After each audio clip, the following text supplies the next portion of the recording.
नमस्कार, times of Swaraj में आप सबों का स्वागत है। मैं हूं संतोष सिंह और आज हम टाइम्स ऑफ स्वराज में चर्चा करने जा रहे हैं कि किस तरीके से बिहार की शिक्षा व्यवस्था को बेपटरी किया जा रहा है, या यूं कहें कि शिक्षा व्यवस्था में सुधार के नाम को लेकर जिस तरीके का लूट या जिस तरीके से लूट को संस्थागत रूप दिया जा रहा है, अगर उसको समझना है तो इस विधान परिषद में जो ये डिबेट हुआ है, जरा उस डिबेट को गौर से सुनिए।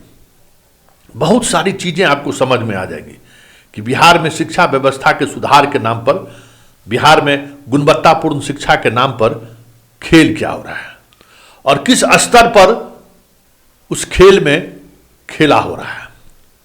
क्योंकि सवाल साधारण है, लेकिन उस सवाल का जवाब जो मंत्री दे रहे हैं वो असाधारण है, और आप उस असाधारण जवाब के सहारे समझ सकते हैं कि बिहार में हो क्या रहा है, और आप समझ सकते हैं कि बिहार में राजनीतिक फैसले की वजह से शिक्षा के साथ किस तरीके का गंदा मजाक किया गया। जरा सुनिए, सवाल बहुत सहज था, लेकिन जब मंत्री जवाब देने के लिए उठे तो मंत्री का जवाब ने, हमें लगता है कि वो नेत्र खोल दिया लोगों को कि आखिर शिक्षा विभाग के 65,000 करोड़ के बजट का हो क्या रहा है। जरा पहले सुनिए इस संवाद को। विधान परिषद राज्य सरकार से अभिस्ताव करती है कि वह राज्य के सरकारी तथा मान्यता प्राप्त माध्यमिक उच्च माध्यमिक विद्यालयों में विभागीय अधिसूचना के तहत निर्धारित अवकाश तालिका के अनुरूप ही नामांकन, पंजीयन, परीक्षा आदि कार्यों के साथ साथ प्रशिक्षण कार्यक्रमों को भी आयोजित कराना सुनिश्चित करावे। माननीय सभापति महोदय, इस संकल्प के लाने के पीछे उद्देश्य यही है।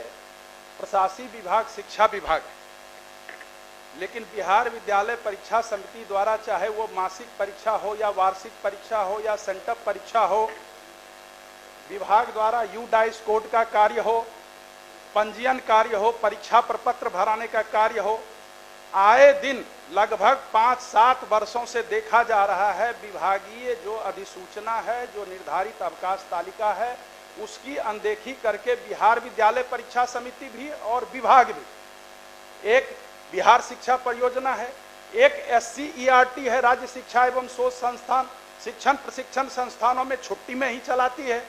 तो ये कहाँ का नियम है?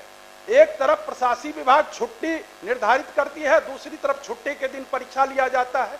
सामान्य प्रशासन का सभापति महोदय पत्र है बिहार सरकार का, मंत्री महोदय, जो कि अगर छुट्टी के दिन कोई भी कार्य किन्हीं से लिया जाएगा तो 1 दिन के बराबर वेतन दिया जाएगा।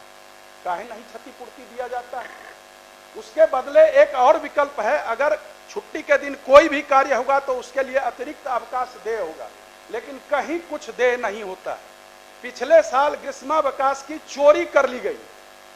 मतलब हम इस सब को इसीलिए कह रहे हैं, सभी सदन जान रहे हैं, सदन में भी ये बात उठी थी, ग्रीष्मावकाश में छात्र छात्राओं के लिए अवकाश निर्धारित था और शिक्षकों को ग्रीष्मावकाश में सिर्फ स्कूल में बैठने के लिए कहा गया।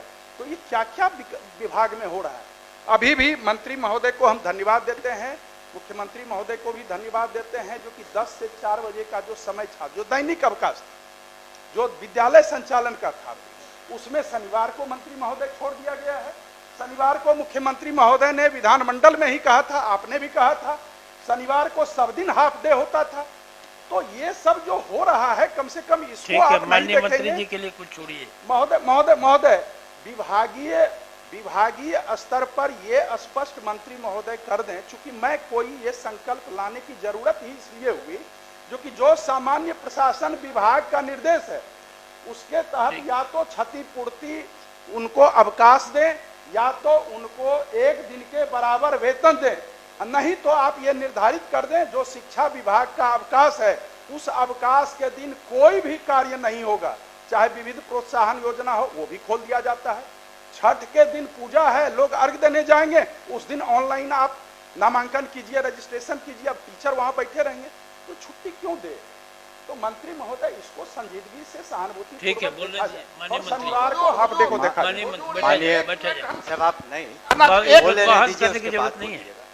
माननीय सभापति महोदय, माननीय सदस्य को पहले तो विभाग को धन्यवाद देना चाहिए ये महिलाओं के कहने पर हमने जितिया पर्व पर कभी छुट्टी नहीं रहती थी, हमने दिया है। छठ के पर्व पर एक दिन अतिरिक्त अवकाश दिया क्योंकि महिलाओं की संख्या शिक्षा विभाग में ज़्यादा है। तो इसका भी उनको जिक्र करना चाहिए कि अगर हम लोग संवेदनशील नहीं रहते तो छठ पर अतिरिक्त, जबकि वो सरकारी घोषित नहीं सरकार, लेकिन ठीक है, नहीं। और दूसरी बात है कि हाँ, लेकिन जहाँ तक प्रश्न है कि हम लोग जो सरकारी अवकाश घोषित है, हम लोग कोशिश कर रहे हैं, कभी कभी उसमें विसंगति हो सकती है, बट सामान्यतः हमने निर्देश दिया है कि जो भी सरकारी अवकाश है वो आप उस पर छुट्टी और काम न लें। लेकिन ये भी एक चैलेंज है, माननीय सदस्य ने इसका जिक्र नहीं किया, कि आज 6 लाख से ज़्यादा शिक्षक हैं। जब 6 लाख शिक्षक को आप सोच लें कि अगर मुख्यालय में SCRT में ट्रेनिंग करानी हो और सभी डायट्स में जो जिलों में ट्रेनिंग करानी हो और एक सिर्फ 5 ही दिन एक सप्ताह में और साल में 2 बार करानी हो, तो कुछ व्यवधान बीच में आएंगे, कुछ व्यवहारिक कठिनाइयाँ आएंगी। हम लोग नहीं चाहते हैं कि अब प्रशिक्षित टीचर जो हैं 6 लाख बच्चों को पढ़ाएं, तो इसमें कभी कभी व्यवहारिक कठिनाइयाँ आती हैं, उसको हम स्वीकार करते हैं। लेकिन सामान्यतः आपने देखा होगा, खुद स्वीकार भी करेंगे कि जहाँ तक शिक्षकों का प्रश्न है, चाहे यूनिवर्सिटीज़ हो चाहे स्कूल्स हो, जो भी शिकायतें थी हम लोगों ने उसको ओपन माइंड से सुना है और निराकरण करने की कोशिश की है। और जो गतिरोध था तरह तरह के, उसमें तो निश्चित रूप से कमी आई है। और हम लोग संवेदनशील हैं कि जो भी माननीय सदस्य लगातार हमसे मिलते रहे हैं, सभी माननीय सदस्य, और उनकी बातों पर हमने अमल भी किया है। लेकिन कुछ व्यवहारिक कठिनाइयाँ आती हैं प्रशासन में, और इतने बड़े महकमे को 75,000 स्कूल हैं, 6 लाख से ज़्यादा शिक्षक हैं और यूनिवर्सिटीज़ के अलग अपने इश्यूज़ हैं, तो उसमें कुछ एग्ज़ाम कराने में या ट्रेनिंग कराने में कुछ व्यवहारिक कठिनाइयाँ आती हैं। लेकिन जानबूझ करके इस ख्याल से कि किसी शिक्षक को असुविधा हो या कर्मचारी को असुविधा हो, ऐसी बात नहीं है। हम लोग उसका ख्याल रखते हैं और भविष्य में भी रखेंगे। इसलिए माननीय सदस्य से अनुरोध है कि अपना संकल्प वापस लें। महोदय, हम लोग संजीव जी ने तो सिर्फ कहा है कि एक ही आदमी शिक्षा विभाग का जो मालिक है वो शिक्षा विभाग को संचालन करे। कई मालिक बन जाते हैं, कई महावत बन जाते हैं, इसके चलते कठिनाई हो रही है। और महोदय, कुछ तो अव्यवहारिक बात माननीय मंत्री ने कहा, कुछ प्रॉब्लम। तो आपने सुना, 6 लाख शिक्षकों को हर वर्ष 2 बार ट्रेनिंग देना है, और इस वजह से जितने ट्रेनिंग सेंटर में हैं वहाँ छुट्टियाँ नहीं हो रही हैं, सारी छुट्टी टीचर का रद्द, संस्थान का रद्द, लगातार ट्रेनिंग पर ट्रेनिंग दिए जा रहे हैं। क्यों? तो ट्रेनिंग जरूरी है। अब बताइए, 6 लाख अगर शिक्षक इनके पास हैं और इनके पास कितने डाइट हैं, कितने ट्रेनिंग सेंटर हैं, जरा गौर करिए। और उन ट्रेनिंग सेंटर में शिक्षक इनके कितने हैं? अधिकांश ट्रेनिंग शिक्षक प्रभारी प्रचार के सहारे चल रहा है। अधिकांश शिक्षक जो इनका ट्रेनिंग सेंटर है वहाँ शिक्षक नहीं है, कहीं कहीं से हायर करके चला रहे हैं और दे रहे हैं। कहीं भी गुणवत्तापूर्ण ट्रेनिंग की तो बात छोड़ ही दीजिए, शिक्षक ही नहीं है तो गुणवत्तापूर्ण ट्रेनिंग क्या होगा? ट्रेनिंग में न खाना की व्यवस्था ठीक रहता है, न समय पर ट्रेनिंग की व्यवस्थाएं ठीक से होती है, बस एक कॉरम पूरा किया जा रहा है। और स्वाभाविक है, इतनी बड़ी संख्या में अगर ट्रेनिंग शिक्षकों को दी जाए तो कैसे संभव है? तो बिहार के शिक्षकों का हाल भी वही हो गया जो हाल बिहार के पुलिस का है। एक दौर में जो है सो बहाली इतना हुआ, ट्रेनिंग सेंटर नहीं था, झारखंड अलग हो गया। BMP वगैरह में जहाँ सिपाही का ट्रेनिंग होता था वहाँ दरोगा DSP का ट्रेनिंग होना शुरू हो गया, पूरा बैचे वो खत्म हो गया। वो तो गनीमत समझिए कि नक्सल गतिविधि कम हो गई है, आपराधिक गतिविधि कम हो गई है, जो पुलिस सिर्फ अभी शराबिये से पीट रहा है। नहीं तो कितना का राइफल अब 47 छिना जाता जिसकी कल्पना नहीं की जा सकती है। क्योंकि ये सारी चीज़ें, जैसे पुलिस व्यवस्था में अपराधियों से लड़ने की अब ताकत नहीं है, उसी तरीके से शिक्षकों की ट्रेनिंग के नाम पर भी वही खेल हुआ है।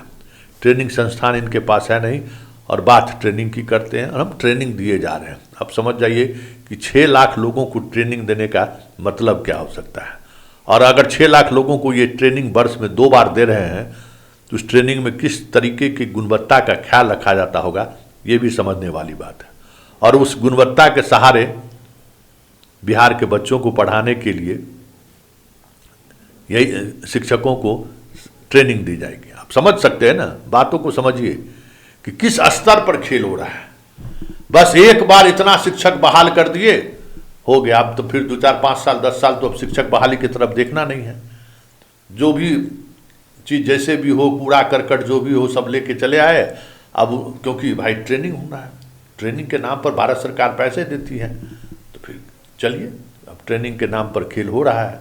लेकिन एक बहस ने पूरे सरकार की शिक्षा व्यवस्था के पोल कर रख जरूर दी है।